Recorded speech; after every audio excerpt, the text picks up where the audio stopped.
Welcome back to our Politics Pen. Now, last time round, we were looking at spending cuts and we heard arguments for cutting Trident, curbing public sector pay, trimming benefits and culling quangos. All of them once political taboo, now party policy. Two things are different in Politics Pen 2. First, our contestants are Newsnight viewers, and the ideas you'll hear are theirs. Second, they're all arguing the case for tax rises, flip side of the fiscal coin.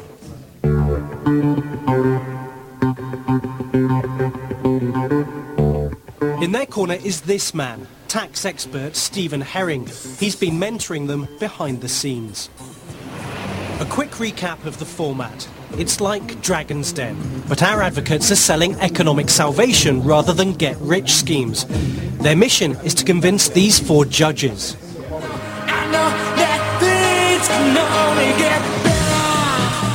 Matthew Taylor, former head of Tony Blair's policy unit and now a social reformer at the Royal Society of Arts. He knows how government works and how tough it is to sell a tax rise to the public. Just have a little patience. Patience Wheatcroft, auditor turned editor. As Tory Mayor Boris Johnson's forensic auditor, she was responsible for scrutinising the accounts of the City of London. Now editor-in-chief of the Wall Street Journal Europe.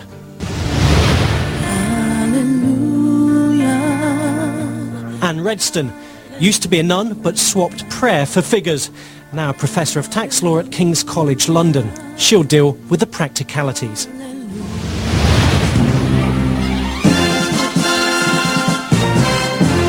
And Lord Digby Jones, former trade minister in Gordon Brown's government of all the talents. Before that, head of the UK's top business lobby group, the CBI. First up is Andrew Soudan, an IT consultant from Manchester, currently unemployed. Remember, our judges know nothing of the proposals in advance. Andrew's idea is to raise up to £13 billion a year from a 0.5% sales tax on absolutely everything.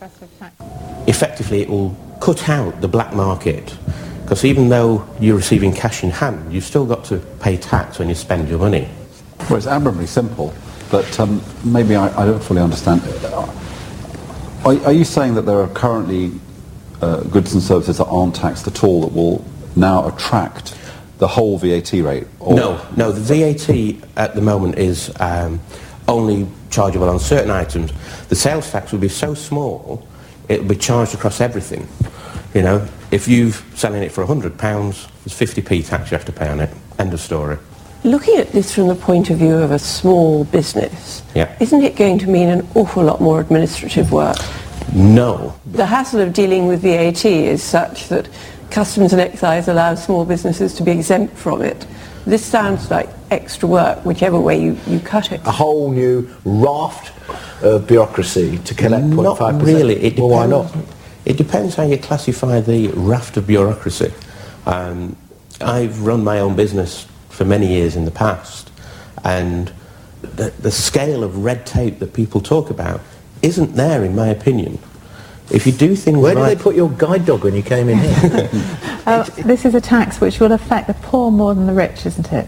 It's a tax that will affect everybody. Yes, but because the poor spend more of their money in order to live than the rich, by definition, Yeah. the poor, in a sense, will be more affected than the rich, won't they? The first year, you offset that by increasing minimum wage and the benefits to the average. So you give them £23 free in their spending. It's time to vote on the proposal. I wish I'd known you when I was in number 10. It was, the idea of a small businessman who doesn't complain about regulation and paying tax. I could give you a really big hug, but unfortunately I found you too late. I will give you my number. I think there must be something wrong with this idea, and I'm listening really hard to these three people because they're business experience and their tax experience, and they're pulling away at bits of it, but they haven't pulled away enough of it. I just think, yeah, it's a little bit on everything. We've got a big problem. Why not? Yes. Patience. I think it's too fiddly, and I don't really think it's fair or effective to expect the retailers to do all the work. No. Digby. I didn't spend 6.5 years as Director of the CBI to stand here and agree with you that for some reason the administrative burden of unpaid tax collection, which is what small business is in this country, ought to absorb this and be grateful. Your vote. It's easy, it's understandable. I'll go with it. Yeah. So Andrew's got 2 votes, but he needs 3 to get his idea approved. His fate is in the hands of our tax expert. I'm afraid I'm not going to say yes. I know that's very disappointing because that will make all the difference. I think it would be an extra burden on small business, and so I'm afraid for me it's a no. Okay. Sorry about that. Thank you. Thank you. Where you come from in the past, You were he'd right have about got a European law. knighthood, wouldn't he, for telling you that there was no... That would have made him head of the Better I know. Regulation Task Force. I tell you what, though, he shouldn't be unemployed. He's a fantastic bloke. After a slippery start, things went downhill for our next contestant, Bret Pearson, a publisher from Sussex. His idea: close all the loopholes, simplify the tax structure and raise a whopping £58 billion. The government freely admitted that the complex laws of the tax legislation at the minute is too much of a burden for people to understand. The system just needs to be fair and transparent for everybody, and not just the rich and the wealthy who can afford judicial reviews and pay for it through tax advisors. But Bret's idea to simplify isn't as simple as he thought. Avoiding tax is quite legal, isn't it? On the high street, sometimes there are people selling roll-up tobacco, which they've smuggled in and they're not paying tax on. So you don't have to be rich to avoid tax. Sadly for Bret, our panel found too many loopholes in his argument. They rejected it. My advice to you, having tried to take ideas to the Treasury when I was in Number 10, had a very uncomfortable experience, is that a good small idea is better than a big bad idea. Our next contestant is Stephen Mann, a civil servant from Belfast. He contacted us with a proposal to raise £5 billion with a 90% tax on bankers' bonuses. Since the filming, bailed out banks have shelved this year's cash bonuses under pressure from the government.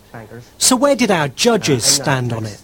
I'm just a taxpayer, and I think that the amount of bonuses that have been paid, despite the fact that the banks have been bailed out to the tunes of trillions of pounds, have been none but obscene.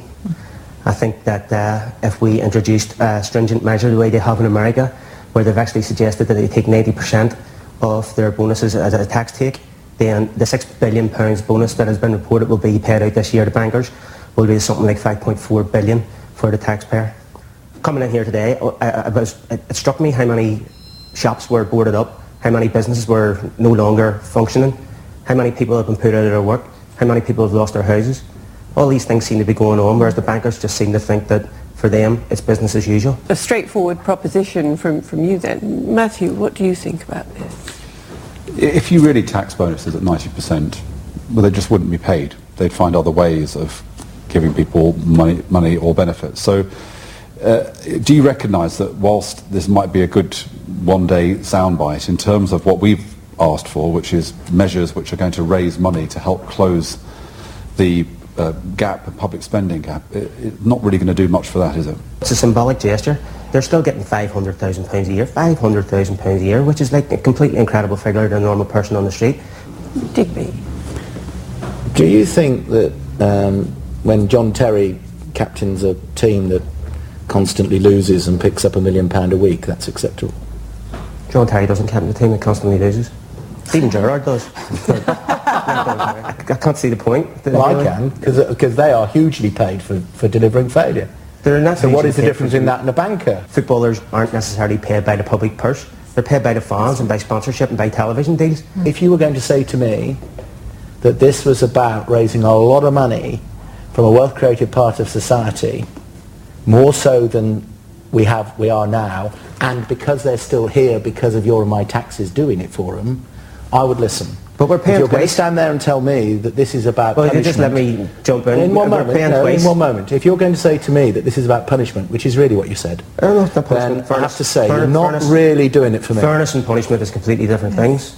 You're veering towards an essence of punishment. And we're also paying twice. We're paying twice because we can see now that banks are actually now profiteering. But what percentage of taxation take is financial services from business taxation? 26%? Yeah, just below. Now, that is what you're risking if you're seen to be punitive. So you haven't answered my point that we're paying twice? In what way? Because they're profiteering. Well, they're not profiteering. Well, the banks are profiteering. Well, you and I will agree to disagree. Because Anne Redston fears Stephen's proposal could push the financial services industry abroad. How would you give them comfort that this is really a one-off tax? Well, it would be a one-off tax if... I'm not sure how I would give them comfort if it would be a one-off tax. Yes. I think that's probably where the weakness of my argument is. And whenever you look at Patience Wheatcroft is a former non-executive director of a major bank. She's worried about punishing top performers, especially since taxpayers are also shareholders in the banks that have been bailed out. And the argument that's made is that actually, as shareholder, the government wants those businesses to succeed. Are they going to succeed if their top people aren't remunerated on a competitive scale? Well, the Americans, which is the cradle or citadel of capitalism, seems to think that a cap on their wages for the people who have been bailed out is acceptable. So why can't we use the American example? Digby Jones and Matthew Taylor try to flush Stephen out. They think he's got a bigger agenda. What about a bank that didn't use 1 penny of your and my money in the last 2 years and now pay a bonus? Do you think that they should be suffering the same penalty that you've discussed for the others? Yes or no? Yes. The question we're asking is, given your argument, why don't you just come to us and say that there should be a high rate income tax level at, say, £150,000 of 80%? What, higher taxes? Yeah, 80% tax rate over 150,000. Would you be in favour of that? Be honest. No. So, decision time on Stephen's original proposal to tax at 90% the bonuses of bankers supported by the state. It may feel good to give the bankers a kicking, but does it make economic sense? I would be in favour. I'm normally against retrospective taxes, but I do think in this case that the banks were very well aware of the fact that all this money was really taxpayers' money. It's very tough for everybody else, and I think exceptionally, I think it's the only time I've ever supported something was retrospective, but in this case I would support it. Digby? The two banks we are therefore talking about, and only two, are HBOS and RBS. Since the moment that this all happened, they have not actually declared or paid a bonus. So on that basis, it wouldn't be retrospective because they haven't done it yet. And if you're asking me, if they did it, would I accept this? Because of the dangers, and only because of the dangers of a nation being known as that capable of retrospective taxation, I would have to say I don't approve of it. But what I do really deeply agree with you on is the thing that's getting you seriously angry, which is that bankers appear not to have got it. But it is a no. But it is a no. Thank you. Matthew? If I take your proposal to be that we should highly tax any banker in a bank saved by the state who gets a bonus, I agree with you. Stephen's convinced 2 out of 3, but what about the 4th? I'd have to say that I think retrospective taxation is dangerous, that there are moves afoot to change the way in which banks behave, and particularly in how bonuses are calculated. On that basis, I think there's a very strong warning to the banks that things have to change. If they don't moderate their behaviour, and if they don't comply with the new rules on bonuses, then it's back to the drawing board, and your proposal would certainly be up there. But I'm afraid at this stage I have to say no. Thank you. Thank you. So bankers, tax avoiders and retailers can sleep well tonight. But will our have-a-go chancellors have better luck next week? It's not a perfect solution. This is a tax on sin. Well, I don't think that there's any taboo being broken here. You really are going to have a Harriet Harman sort of person saying, I've decided your hamburger is something you shouldn't have? Say you want 50,000 a year, which isn't a great deal of money. Well, it's more than double. I appreciate it. I think the principle is correct. I'll go with it. You're in. There's more of Politics Pen on the Newsnight website, where you can catch up on all of the films from the first series and also see more of your suggestions on spending cuts. See you next time.